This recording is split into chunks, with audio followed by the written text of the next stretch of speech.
Seguro que la vemos todos los días, ¿no? En parques, en la calle, como transporte para ir al trabajo.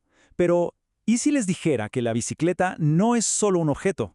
Que es una invención que revolucionó el mundo y que tiene una historia, bueno, una historia increíblemente sorprendente que nos dice mucho sobre cómo un desastre natural puede de hecho cambiarlo todo. Suena un poco a ciencia ficción, ¿verdad? Pero es totalmente cierto. La historia de la bicicleta no arranca en la mente de un inventor en su taller, sino con una de las catástrofes climáticas más grandes que hemos visto en la historia moderna. Acompáñenme a ver cómo una cosa llevó a la otra. Ok, para entender de dónde sale la bicicleta, tenemos que viajar en el tiempo. Vámonos al siglo XIX, a un momento de crisis mundial provocada literalmente por la furia de un volcán. Un evento que dejó al planeta a oscuras. A ver, esta es la secuencia de los hechos. Todo empieza en 1815. El monte Tambora, en Indonesia, hace una erupción tan, pero tan violenta que sus cenizas bloquearon la luz del sol en todo el planeta. Al año siguiente se le conoció como el año sin verano. ¿Se imaginan? Esto provocó que las cosechas se perdieran, que no hubiera comida y que los caballos, que eran el principal medio de transporte, empezaran a morir de hambre. La gente necesitaba urgentemente una nueva forma de moverse. Y en medio de esa crisis nace esto. El primerísimo ancestro de la bicicleta. Un varón alemán, Karl von Drais, se inventó una especie de caballo de madera que no necesitaba comer. Era súper simple. Un marco con dos ruedas y un manubrio. Te sentabas y te impulsabas con los pies, como si corrieras. Una respuesta súper ingeniosa para un mundo que se había quedado paralizado. Pero claro, esa máquina de correr era más que nada un juguete para aristócratas. Para que se convirtiera en un vehículo de verdad para la gente común, tenía que evolucionar. Y esa evolución, como vamos a ver ahora, fue bastante dolorosa. El siguiente gran paso fue una idea que parece obvia hoy: ponerle pedales. Pero esto trajo un problema completamente nuevo, un problema que, como su nombre lo indica, se sentía en cada parte del cuerpo.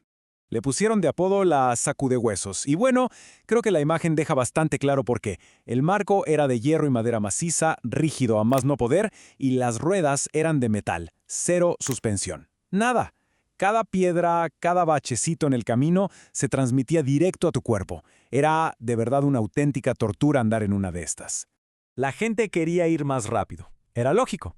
Y la solución que encontraron fue, bueno, bastante directa. Si los pedales están en la rueda delantera, pues hagamos esa rueda mucho más grande. Así, con cada pedaleada, avanzas más.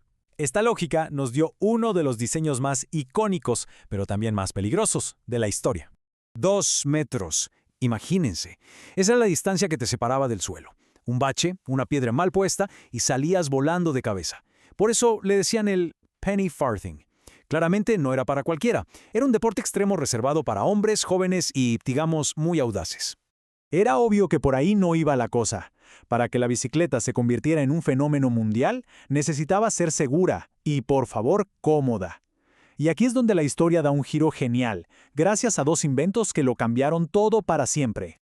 El contraste es brutal. Miren esto. A la izquierda, el peligroso biciclo, y a la derecha, la bicicleta de seguridad Rover, de 1885. Fíjense en las diferencias clave. Las dos ruedas son del mismo tamaño, el centro de gravedad está bajo y, lo más importante, una cadena que lleva la fuerza a la rueda de atrás. Por fin, el diseño era estable, era bajo, era seguro. La bicicleta estaba a un pasito de conquistar el mundo. Solo faltaba un último detalle para que fuera perfecta. Andar sobre ruedas de metal seguía siendo muy incómodo. Y la solución final fue el neumático, la llanta con cámara de aire de John Boyd Dunlop. Ese colchoncito de aire lo cambió absolutamente todo.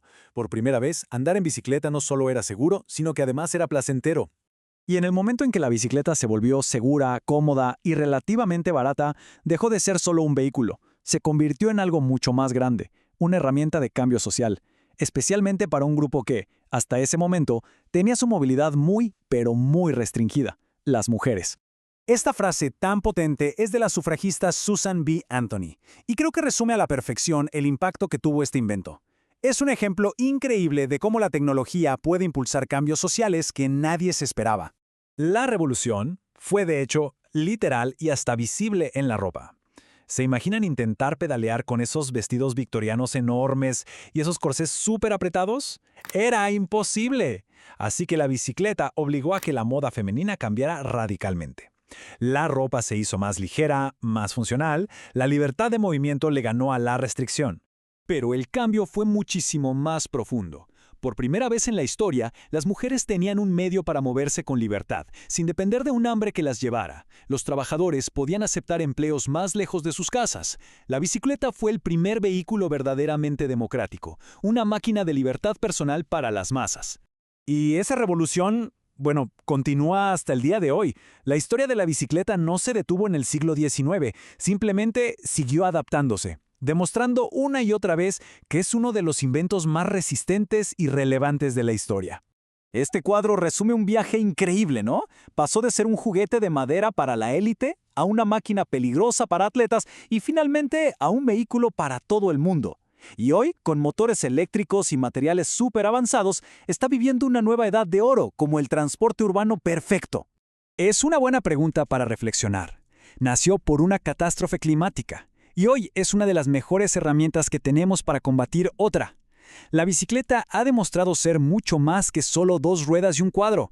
Es un símbolo de resiliencia, de libertad y de progreso.